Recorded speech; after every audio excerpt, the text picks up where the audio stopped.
Remember when seeing a Harley on the road meant something? When it wasn't just a motorcycle, it was a statement, a lifestyle, a legacy. Well, those days are over. The bikes are too expensive, the dealerships have turned predatory, and worst of all, the next generation doesn't care. Harley isn't just losing sales, it's losing its soul.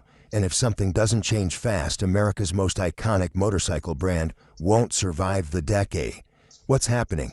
There was a time when seeing a Harley on the road meant something. It wasn't just a motorcycle, it was a message, a roaring declaration of freedom, rebellion, and American pride.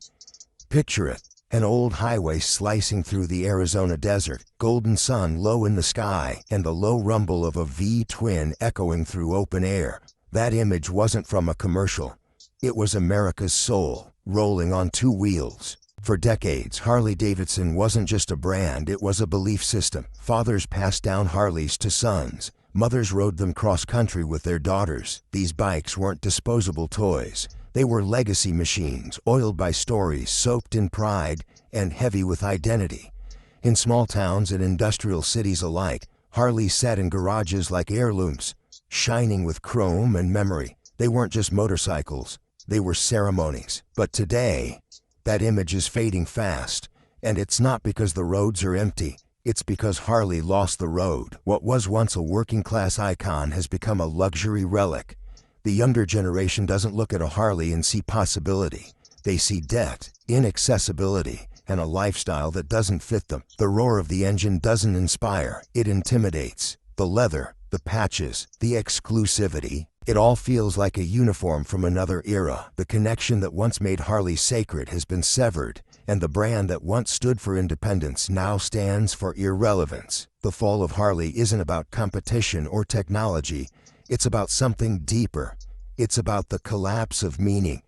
Because for millions of Americans, Harley once meant freedom, and now it means nothing. But that meaning wasn't just lost at a cultural level, it was betrayed at the dealership. The price that broke the brotherhood. Once upon a time, owning a Harley was attainable. It was the motorcycle for the American worker, a few $1,000s, a handshake with the local dealer, and you were on the road living the dream. But somewhere along the way, Harley turned its back on its core customer and chased status over substance. Today, that same American worker walks into a Harley dealership and finds himself priced out of the dream. The entry-level Nightster? It starts at over $13,000, and that's before freight charges, documentation fees, and the infamous dealer markup. Ride it off the lot and you're likely spending closer to $17,000. Want a touring model with all the features? Be ready to fork over $25,000 to $40,000. It gets worse.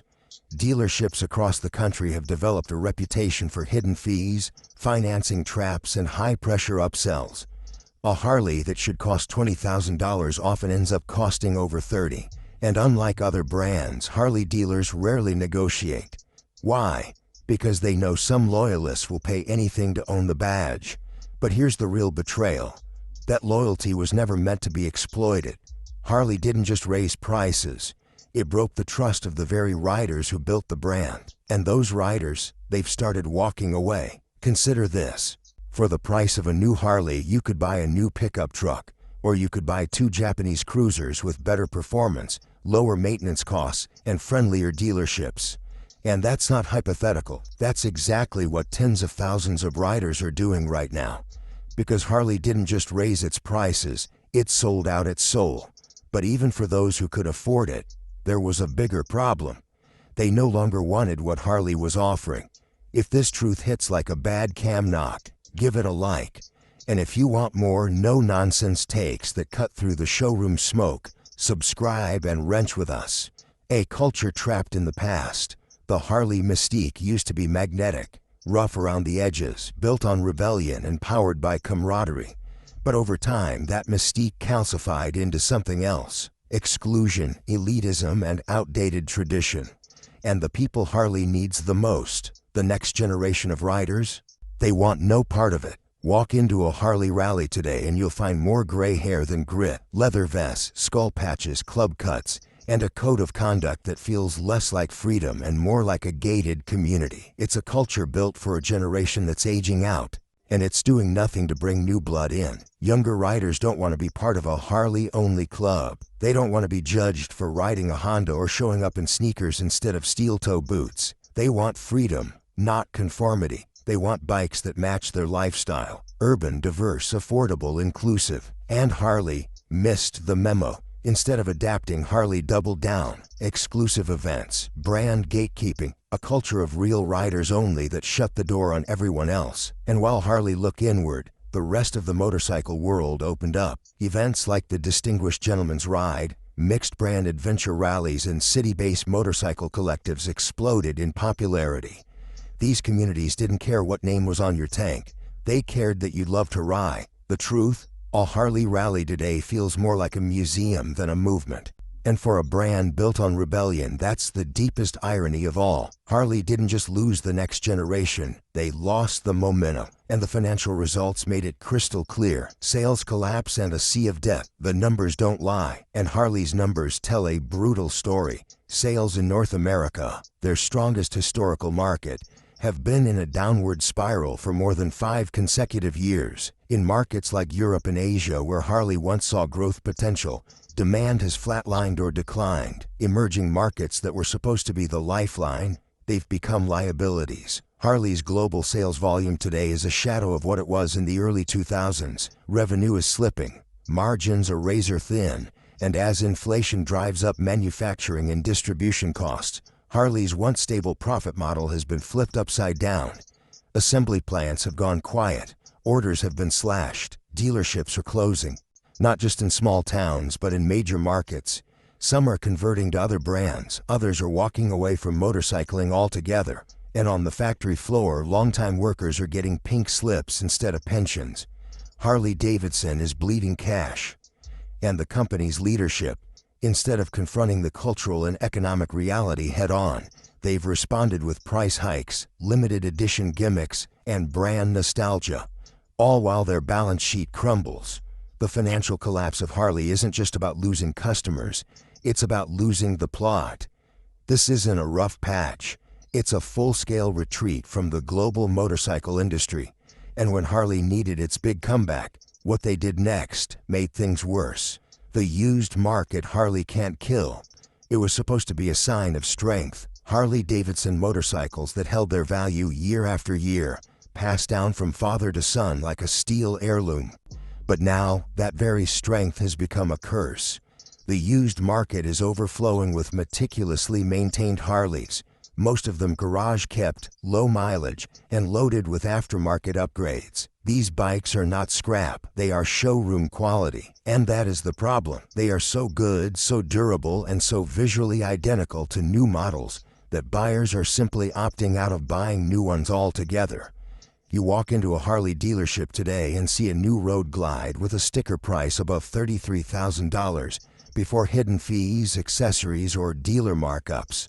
Then you check Facebook Marketplace or Cycle Trader and find a 5-year-old model, barely broken in, for $15,000 or less.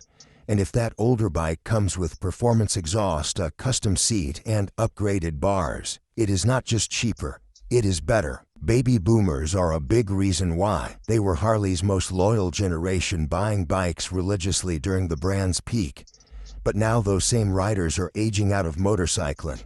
Some are downsizing, others are quitting riding altogether. Their once prized bikes, now being offloaded in bulk, saturating the market with pristine Harleys that no one wants to pay full price to replicate. Dealerships know this. They see it happening in real time. Empty showrooms, no foot traffic, and trade-in values dropping like rocks. Yet Harley Corporate has remained silent, pretending this is not happening. But how can you sell a new bike when the old one still does the job perfectly, looks just as good, and costs half as much? And while Harley clung to the past, the future arrived in full force. The Japanese giants strike again. The writing was on the wall, and it was written in Japanese. Honda, Yamaha, and Kawasaki did not just invade the American market in the 1970s. They reshaped it, and now half a century later they are doing it again. This time not with dirt bikes or pocket rockets, but with cruisers and touring bikes that go toe-to-toe with Harley-Davidson's best, and often come out ahead. Younger riders do not dream about Harleys anymore. They dream about value, and Japanese brands have perfected that equation. For under $10,000, you can walk into a showroom and walk out with a brand new Yamaha Bolt R-Spec. It is lightweight, reliable, modern, and customizable. Compare that to a Harley Nightster at nearly $16,000 before fees, and the choice becomes obvious. It is not just the price tag, it is the performance. These brands offer liquid-cooled engines, advanced rider aids, and superior fuel efficiency. The Honda Rebel 1100, for instance, comes with ride modes, cruise control, and dual-clutch transmission, features that are either missing or marked up on a comparable Harley. And riders are noticing. Ask anyone under 45 who owns a Yamaha why they did not choose a Harley, and you will likely hear a version of the same answer. I am not paying more for less.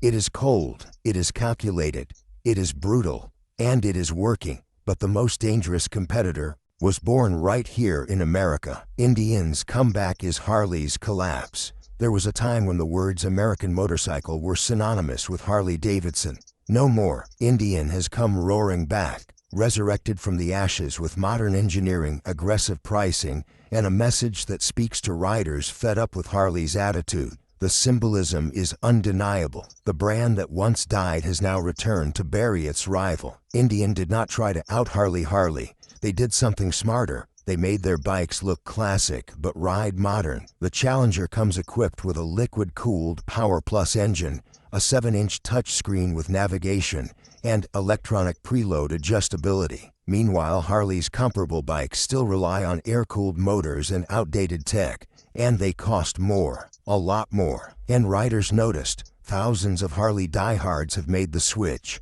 Publicly, social media is filled with stories like, "I rode Harleys for 30 years. I test rode an Indian, and that was it."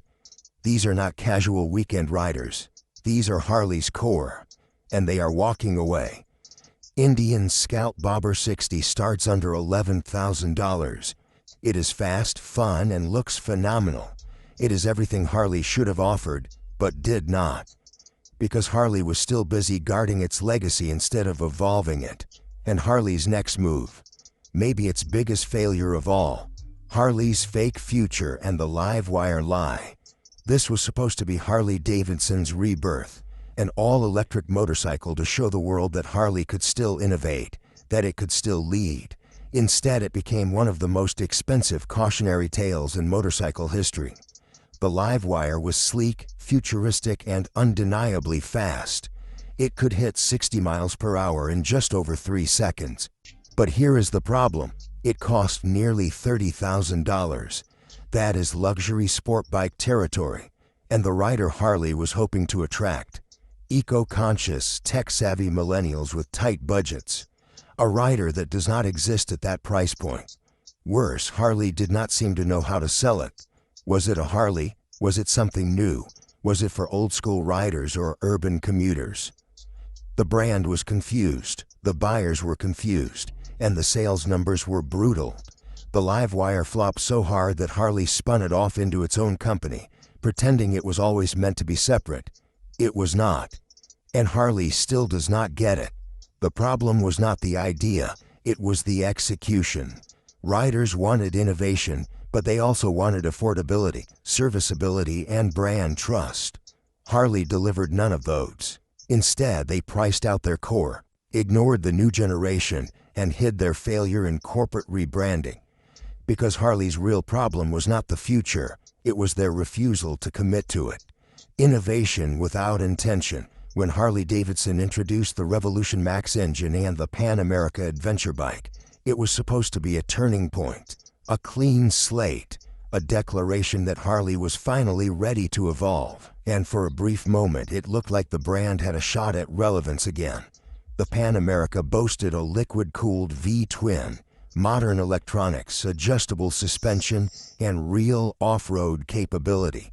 All for under $18,000. Riders and reviewers were stunned. Harley had built a serious adventure bike that could go toe-to-toe with the BMW GS, and it did not suck. Then, nothing. Instead of capitalizing on that momentum, Harley froze. They launched the bike, collected a few awards, and then backed away. No aggressive advertising, no expanded lineup, no public narrative that welcomed non-traditional riders into the Harley fold. It was as if they were afraid to succeed outside their usual image, and that hesitation cost them dearly. The same pattern played out with the Revolution Max engine. It was supposed to modernize Harley's core lineup, replacing the aging air-cooled motors with something that could compete in the 21st century. But instead of embracing it fully, Harley limited the engine to just a few niche models. Meanwhile, the bread-and-butter cruisers, the bikes most people recognize, still run on designs that would not look out of place in the 1980s. Why? Because Harley does not know what it wants to be. It flirts with innovation but refuses to commit. It launches new technology but only in controlled, cautious doses. It wants to be modern without losing its old-school charm. But that balancing act has become paralysis. Riders see through it. They are not interested in a brand that treats change like a marketing stunt. They want authenticity, performance, and real commitment. Indian figured that out. So did Honda. Even Royal Enfield, once mocked as a retro joke, is now gaining respect for offering affordable modern bikes with timeless looks. Meanwhile, Harley is stuck making bold announcements, followed by nervous retreats. Because Harley didn't just launch new bikes, they buried them. Dealerships gone rogue. If you ask a Harley rider what finally pushed them to walk away, the answer usually isn't the bike, it's the dealership. Over the years, Harley-Davidson has allowed its dealership network to turn into a wild west of markups, hidden fees, and bait-and-switch tactics that make buying a motorcycle feel more like a hostage negotiation than a celebration. Walk into the average Harley dealership today and you are greeted not with hospitality, but with hustle, the advertised price on the website. Forget it. The minute you sit down with a salesperson, you'll learn that the model you want has been customized in-house. Translation: they've bolted on a few accessories and added several $1,000s to the price. Want to decline those upgrades? Too bad. Many dealers refuse to sell you the base model at all, claiming it's against policy. And the financing? Even worse. Dealers push overpriced service plans, tire protection packages, and extended warranties that often duplicate factory coverage. Interest rates are marked up above what most buyers could qualify for through a credit union or outside lender. In some states, predatory lending lawsuits have already been filed against Harley dealerships for misleading practices. This toxic sales environment is not an accident. It's the byproduct of Harley corporate turning a blind eye for too long. Dealerships were allowed to operate like independent kingdoms, doing whatever it took to maximize profits, regardless of customer trust. And now that trust is gone, buyers are turning to other brands not just because the bikes are better, but because the buying experience is sane. Honda and Yamaha dealers offer transparent pricing. Kawasaki lets you negotiate. Indian actively promotes nationwide MSRP, matching, and seasonal discounts. Meanwhile, Harley dealers are still playing games, and Harley's refusal to clean house only made it worse. The identity crisis that crushed the brand. For over a century, Harley-Davidson stood for something: freedom, rebellion, brotherhood. It was more than a motorcycle brand. It was a badge, a lifestyle. But somewhere along the line, that identity stopped evolving. While the world changed, Harley stood still. And that refusal to change has turned into a full-blown identity crisis. Look at Harley's marketing. It still clings to the same dusty imagery. Leather vests, tattooed arms, roaring pipes, and sunset rides down empty desert highways. That image worked in 1985. But today's riders are younger, more diverse, more urban, and more connected. They are not looking for a fantasy about the open road. They are looking for community, flexibility, and personal expression. Harley is not speaking their language. The brand also never adapted its voice. It still sells exclusivity instead of inclusion. You are not just buying a Harley, you are joining a club. But that club has rules, traditions, and unspoken hierarchies. For younger riders, that feels more like pressure than pride. They want bikes that match their lives, not bikes that demand they change who they are. Harley also underestimated how much consumer identity has shifted. Today's rider does not define themselves by brand loyalty. They care about performance, aesthetics, value, and reliability. If Indian delivers that, they will buy Indian. If Yamaha does, they will buy Yamaha. Brand heritage means nothing without cultural relevance, and right now Harley is losing both. And when riders stopped identifying with Harley, Harley's American rivals were ready to finish the job. Tesla, Zero, and the Coup Harley never saw coming. Harley-Davidson built the idea of what it meant to ride in America, but now that idea is being rewritten, not by Harley, not by Indian, but by companies that never made a cruiser at all. Tesla and Zero motorcycles are redefining what it means to be a rider, and they are doing it with speed, silence, and software. Zero in particular has spent the last decade quietly building its reputation. Their bikes are not wrapped in chrome or nostalgia. They are fast, efficient, and brutally modern. Riders who once wanted a Harley for its rumble and presence are now test riding Zeros for their torque and tech. These bikes are built for commuters, weekend warriors, and tech-forward adventurers. And crucially, they do not rely on gas stations or oil changes. They are part of a riding future Harley has refused to embrace. Then there is Tesla. While Elon Musk's company has yet to officially launch a motorcycle, the brand has already disrupted Harley's world. Tesla has changed how Americans think about vehicles, speed, charging, and ownership. Its supercharger network is expanding rapidly, and with rumors swirling about a Tesla e-bike or lightweight electric cruiser, Harley's relevance as a forward-thinking company is slipping away even further. Younger riders now associate innovation with Tesla, not Harley. They associate electric performance with Zero, not live wire. And they see the future of riding as being software updated, digitally managed, and frictionless, not carbureted and air-cooled. The coup is not coming. It already happened. Harley just failed to notice it. And when the dust settled, everyone wanted to know who was responsible. The political backlash, Harley unleashed. When a brand like Harley-Davidson stumbles, the consequences do not just stay on the showroom floor. They ripple through unions, small towns, voting districts, and presidential campaigns. Harley was never just a motorcycle company. It was a political symbol. And now that symbol is under siege from every direction. Union workers are furious. The United Auto Workers have launched a series of protests and walkouts, targeting Harley's plant closures and international outsourcing. Assembly jobs that once supported entire communities in Wisconsin, Pennsylvania, and Missouri have been offshored or automated. What used to be a point of pride, made in America, now feels like a cruel joke to the workers who built the brand. Politicians have taken notice. Republicans blame Harley's collapse on the push for electrification and green energy mandates. Democrats blame corporate greed, executive bonuses, and mismanaged globalization. Governors from Michigan to Arkansas are calling out the company for abandoning workers and dragging down regional economies. Harley's name is no longer just associated with wind and your hair.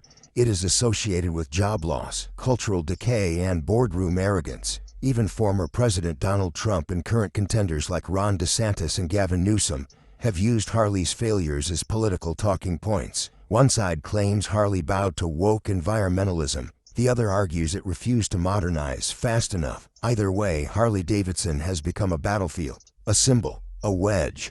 And for the average American, they did not ask for this. They just wanted a bike. But now their purchase or refusal to buy is seen as a political act. That's not good business. That's national exhaustion. And the most devastating truth, it may already be too late. The death of a giant and what fills the void. Harley-Davidson may not officially disappear.